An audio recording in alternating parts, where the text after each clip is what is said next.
Assalamualaikum warahmatullahi wabarakatuh. Kembali lagi dengan saya, Vina Lestari Riyandini, dosen Prodi Teknik Lingkungan. Pada pertemuan hari ini, kita akan membahas mengenai tata cara sampling persampahan. Dalam melakukan sampling sampah perkotaan, jadi kita mengacu ke dalam dua standar nasional Indonesia.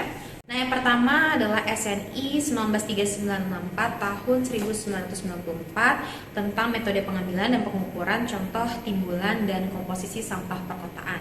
Nah, yang kedua SNI 3242 tahun 2008 mengenai pengelolaan sampah di pemukiman. Nah, jadi untuk melakukan sampling persampahan ini tujuannya adalah mengetahui seberapa banyak timbulan sampah dari suatu wilayah studi dan mengetahui komposisi dari sampah yang ada di sana. Oke, kita lanjut ke lokasi sampling. Nah, jadi untuk lokasi sampling ini dibagi menjadi dua, ya. Pertama adalah domestik dan kedua adalah non domestik. Ya, jadi lokasi sampling ini berkaitan dengan sumber sampah atau sumber timbulan sampah. Nah, untuk lokasi yang pertama ya, yang berasal dari perumahan ya, atau biasa disebut sumber domestik. Nah, ini kita bedakan menjadi tiga ya, yaitu adalah perumahan permanen ya, di mana perumahan permanen ini mewakili tingkat perekonomian yang tinggi. Kemudian perumahan semi permanen, nah ini mewakili masyarakat yang memiliki pendapatan yang sedang. Kemudian yang ketiga adalah non permanen yang mewakili masyarakat yang memiliki pendapatan yang rendah. Selanjutnya adalah sumber timbulan dari non domestik. Nah, kalau misalnya sumber sampah yang berasal dari non domestik itu contohnya dari toko, kemudian kantor, sekolah, kemudian dari pasar, jalanan, restoran, dan lain sebagainya. Oke, lanjut bagaimana kita menentukan jumlah sampel ya. Jadi pada suatu wilayah studi ya, misalnya tingkat kecamatan, kita ingin mengetahui berapa timbulan sampah pada suatu kecamatan. Nah, tidak mungkin kita melakukan survei atau pengambilan sampah kepada seluruh masyarakat yang ada di kecamatan ya, yang ada ribuan masyarakat misalnya. Jadi kita melakukan pengambilan sampah dengan mengambil beberapa sampel ya, mengambil beberapa jumlah sampel. Nah, jadi bagaimana caranya kita menentukan sampel? Kita menggunakan rumus yang ini. Oke. Nah, jadi pertama kita menentukan dulu jumlah contoh jiwa atau jumlah dari kepala keluarga di suatu wilayah studi kita. Ya, jadi rumusnya jumlah contoh jiwa itu sama dengan koefisien perumahan ya dikali akar dari jumlah populasi. Nah, jadi jumlah populasi itu adalah keseluruhan jumlah penduduk yang ada di wilayah studi kita, ya. Kemudian untuk koefisien perumahannya, nah nilai CD ini tergantung dari kondisi wilayah studi. Apakah masuk ke dalam kota besar, apakah masuk ke dalam kota kecil, ya, atau kota sedang. Kalau misalnya untuk kota kecil, ya, ataupun kota sedang, nilai CD-nya adalah 0,5. Ya, dan untuk kota besar ya atau metropolitan itu nilai koefisiennya itu adalah 1. Oke, kita lanjut menentukan jumlah sampel ya. Jadi nanti kita sudah dapat nilai S-nya ya, jumlah contoh dalam KK. Nah, kita lanjut ke perhitungan jumlah sampel K sama dengan S per N. Ya, jadi jumlah contoh atau kepala keluarga yang sudah kita dapatkan dari rumus sebelumnya kita bagi dengan nilai N. Ya, jadi nilai N ini kita buat dalam satu kepala keluarga itu terdiri dari 5 orang. Jadi kita bagi 5. Nah, selanjutnya ya setelah kita mendapatkan jumlah sampelnya ya, tadi nilai K kita sudah dapatkan, kita bagi lagi. Jadi misalnya wilayah studi kita harus tahu di sana itu lebih banyak rumahnya permanen kah atau semi permanen ya, atau non permanen. Jadi kita harus tahu mana yang mendominan di sana. Ya, itu untuk menentukan proporsi dari jumlah kepala keluarganya.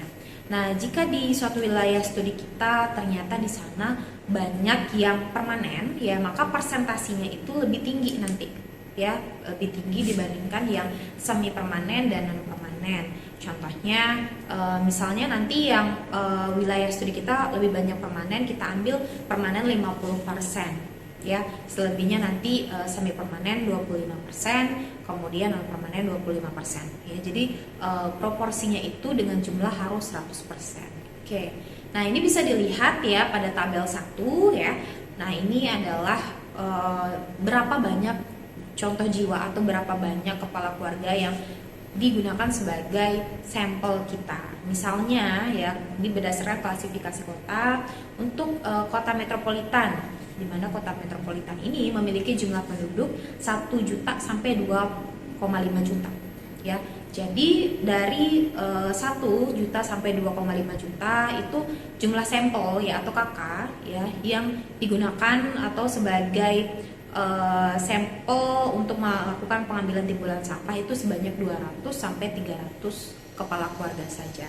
Kemudian untuk kota besar itu hanya 140 sampai 200 kepala keluarga yang diberikan sampel. Kemudian untuk kota sedang dan kecil itu berkisar 30 sampai 70 sampel. Oke. Kemudian tadi kita sudah membahas mengenai bagaimana kita menentukan jumlah sampel untuk area domestik ya. Kita lanjut menentukan jumlah sampel untuk area non domestik ya atau non perumahan. Jadi untuk non perumahan atau non domestik ini kita mengikuti rumus yang ini ya. A sama dengan CD dikali akar dari TS. Nah, jadi TS ini adalah jumlah bangunan non domestik. Contohnya misalnya di suatu wilayah studi kita, di sana terdapat 3 buah pasar ya. Jadi pasar tersebut itu masuk ke dalam TS, jumlah bangunan non domestik. Jadi kita ingin melihat berapa jumlah contohnya. Jadi S ya sama dengan CD. CD itu nilai koefisien non bangunan itu 1 dibagi sama akar dari 3 ya jumlah pasar yang ada di wilayah studi kita. Nah, itu baru satu saja, itu baru satu tempat pasar. Nah, kemudian nanti untuk sekolah itu kita catat dulu berapa jumlah sekolah yang ada di sana ya. Kemudian nanti klinik itu berapa jumlah kliniknya. Jadi TS itu berdasarkan jumlah bangunan dari non domestik. Oke. Nah, lanjut ke frekuensi ya. Jadi untuk pengambilan contoh itu dapat dilakukan dengan frekuensi ya. Jadi frekuensinya ada 2 ya. Pertama, pengambilan contoh itu dilakukan dalam waktu 8 hari secara berturut-turut ya. Dengan lokasi yang sama dan sampel yang sama ya. Jadi bisa dilakukan dalam 2 musim ya atau dalam 1 musim. Kemudian juga yang kedua dilakukan paling lama itu 5 tahun sekali. Jadi dalam melakukan sampling persampahan, alat apa saja yang kita butuhkan ya. Jadi bisa dilihat pada slide saya. Nah, alat-alat yang dibutuhkan dalam melakukan sampling persampahan yang pertama adalah kantong plastik ya, kantong plastik berukuran 40 liter. Nanti kantong plastik ini yang kita bagikan ke masyarakat ya atau ke sampel kita ya untuk dilakukan pengumpulan sampah pada wadah tersebut. Kemudian alat pengukur volume ya. Nah, nanti kalau untuk alat pengukur volume ini jika nantinya kita ingin mengetahui satuan kita liter ya. Jadi kalau untuk timbulan sampah itu bisa satuannya kilogram ataupun satuannya liter, tergantung alat yang kita gunakan. Kalau kita misalnya menggunakan timbangan, nah berarti nanti satuan yang kita gunakan dalam timbulan sampah kita adalah kilogram. Tapi kalau kita menggunakan alat pengukurnya nanti menggunakan box ya atau yang volume, nah itu nanti kita bisa mendapatkan satuannya dalam liter. Kemudian kita juga membutuhkan sarung tangan dan alat pemindah lainnya. Oke, ini cara pengambilan dan pengukuran sampel pada lokasi perumahan. Jadi yang pertama kita harus menentukan dulu wilayah studi kita di mana ya. Apakah itu nanti tingkat kelurahan atau tingkat kecamatan atau tingkat kota ya. Kemudian kita menentukan jumlah rumah tangga ya atau jumlah sampel kita berapa banyak ya yang kita lakukan sampling ya. Kemudian yang ketiga kita mempersiapkan alat dan bahan yang kita gunakan. Nah, kemudian kita lakukan pengambilan dan pengukuran contoh timbulan sampah. Jadi kita bagikan plastik ke masyarakat ya atau ke kepala keluarga yang kita jadikan sampel ya. Nah, kemudian kita ambil setiap hari dan kita lakukan penimbangan sampah tersebut. Kita catat timbulan sampahnya di jam yang sama setiap harinya. Nah, kalau misalnya kita melakukan pengukurannya atau penimbangannya dengan timbangan, maka kita bisa langsung mendapatkan jumlah timbulannya. Tapi kalau misalnya kita mau melakukan pengukuran dalam liter, jadi kita harus memindahkan sampah yang ada di tracer bag ya yang kita berikan kepada masyarakat itu, kita masukkan ke dalam volume box untuk kita lakukan pemadatan di sana dan itu kita bisa mengukur timbulan sampah dengan satuan liter.